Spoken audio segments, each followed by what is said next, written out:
Hey everyone, I'm Janelle, and if you're anything like me, every time you go to put down a book that you've been reading, you realize that you don't have a bookmark, so you just rip off a piece of whatever random paper is lying around and use that. And then every time you open your book, you're like, this is kind of ugly. I wish it was nicer. So today we're gonna solve that problem and we're gonna weave a bookmark. So let's get started. Let's quickly run through the tools and materials to get started with this project. I'm gonna be using 8/8 natural cotton for the warp, and then Bernat Handicrafter cotton in the color lavender for the weft. Then I have our Spruce and Linen bracelet loom, which happens to be the perfect size for a bookmark as well. It comes with a little weaving comb and 2 tapestry needles, but I've also got my wood tapestry needle here because I do prefer them. Then of course I have a pair of scissors and the pattern, which you can pick up completely for free at spruceandlinen.com. First thing we're gonna do is warp the loom. This is a 5 ends per inch loom, and we're gonna be double warping it to give us 10 ends per inch. I'm going to be warping on 18 strings total. To get started with the warp, I'm just using an overhand knot to create a loop, and then I'm going up and down on my loom, going around each of those little pegs and putting 2 strings in each notch, which is gonna give us that double warp that we need. At the other end, I'm just tying a knot to secure it in place, and we're ready to get started with weaving. Next, I'm just gonna tape down my loom. This is something I'm always doing when I'm weaving on the flat because it just helps the loom not to slide around on me, which is a lot more comfortable. I like to use just some painter's tape for this because it's not going to damage the loom. It's not going to damage the surface that I put on it, which is definitely what we want. So now we're ready to start weaving. So I'm gonna grab a length of this lavender yarn. Because we're working on such a small piece, I'm not gonna take a really, really long length. I think I'm just gonna do, 1 arm's length is plenty. Before we get started with the pattern, we're gonna do a quick twining stitch, and you can click up here for a twining stitch tutorial. So first we're starting with a twining stitch. This is gonna secure our little tassels at the end. We're not gonna tie any knots because we wanna keep this as thin as possible since it's going into a book. My twining stitch is about 1.5 inches from the bottom of my loom, and you can see I'm just tightening this up. We don't want those warp strings to be sticking out or pulling in, and that looks pretty good there.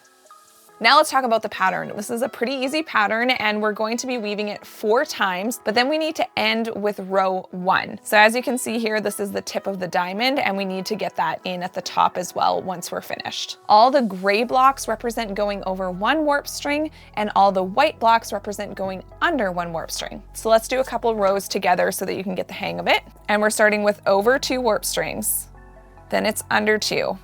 And this row is super easy. It's just over 2, under 2, the rest of the way across. And then really take your time to make sure that your edges are looking neat and tidy, because there's nothing more disappointing than rushing through this and then you get to the end and realize that it's not quite as straight as you were hoping it to be. So don't be afraid to take your time. Create a little arch, give your warp a little strum, and then grab your weaving comb and just push that down. If you ever find yourself getting lost or confused while you're weaving one of these patterns, there's a few extra tips I can give you to help you stay on track. So one of them, of course, is using a piece of paper and just scooching it up each row that you weave.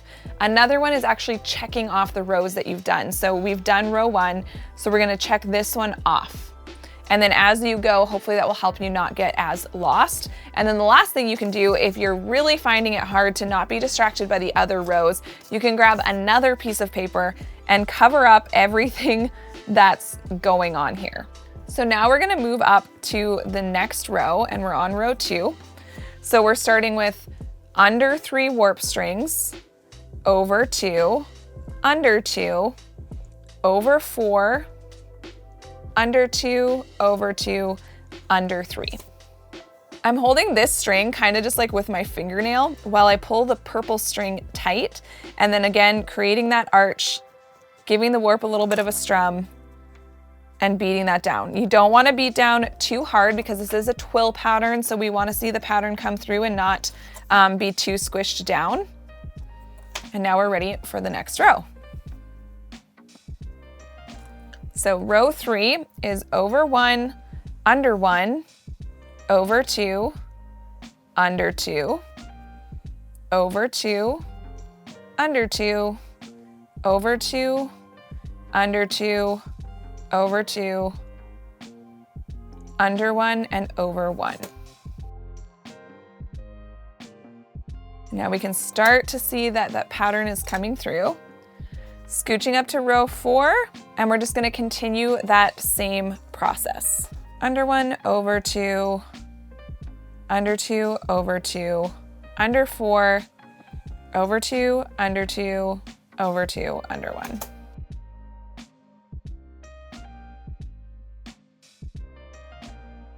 So I ran out of string and I happen to be coming underneath this far right warp string. So I'm just gonna loop that around just so it's a little bit nicer of a finish on the edge.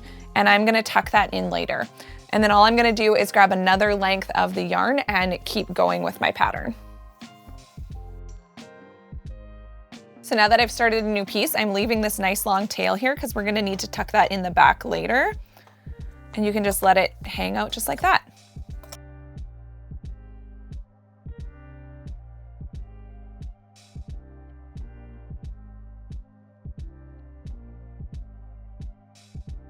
All right, so this is the part of the video where I realized I was wrong, and it's not repeating it 4 times, it's repeating it 5 times. You can certainly do 4 if that's long enough for you, but I'm going to do 5 repeats of the pattern.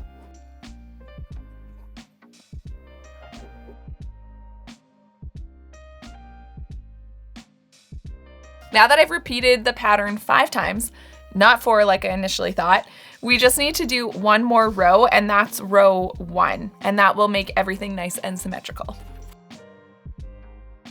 And last but not least, we need a twining stitch to finish this off so that we're literally finishing it exactly the way we started. So I'm starting off with that plain weave, and you never want to keep going with your twining stitch with just a single piece that's already woven in like this, because it's just gonna make everything really, really tight. So I'm actually gonna cut this off and then start my twining again from this edge. Oh, and I can see I messed up my plain weave. So I'm actually gonna go fix that. I'll use one of these other tapestry needles that I have.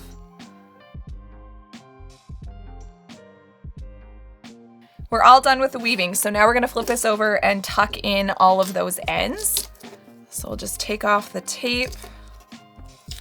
And then I'm gonna pull all the ends from the front to the back so that I don't miss any while I'm tucking them in. Okay, let's tuck in these ends. We're gonna go through the channels of the sort of diamond twill here. So I'm just gonna go only in the weft strings. We're not picking up any of those warp strings. Pulling it through and then trimming it off nice and short. Don't trim off anything else. And you can see it's really nice and hidden in there now. Before we cut this off the loom, I just want to make sure that the ends are nice and straight. So I'm just kind of like double checking those. And then I'm going to use my ruler and this like water soluble pen. We're going to cut off the marks anyway. So if all you have is a marker, that'll work too. But I just kind of want to draw myself a straight line so that I make sure when I cut it off, it's really nice and straight. So I'm just gonna push that down a little more. And then I'm gonna decide how long I want sort of the fringe to be. And I'm thinking around 1/2 inch. I'm gonna go just a little bit beyond 1/2 inch. And I'm gonna use my ruler to draw an entire line so that I can cut this off super straight. And the same thing on the other side. Now that I have those lines drawn on, I'm ready to cut. So I'm gonna cut this end first just because it's easier to get my scissors in there. And I'm going to cut on the inside of my line that I marked. And then the same thing on this end.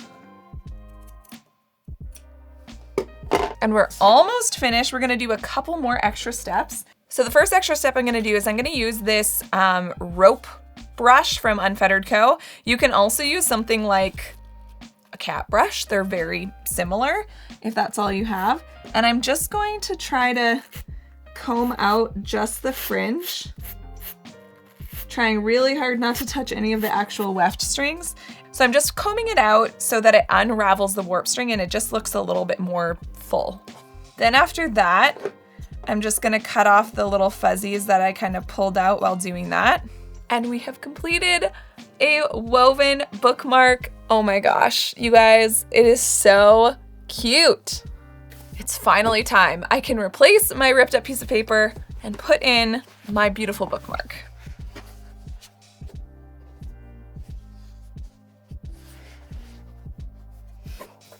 Much better. Check out this playlist for more of our pattern tutorials.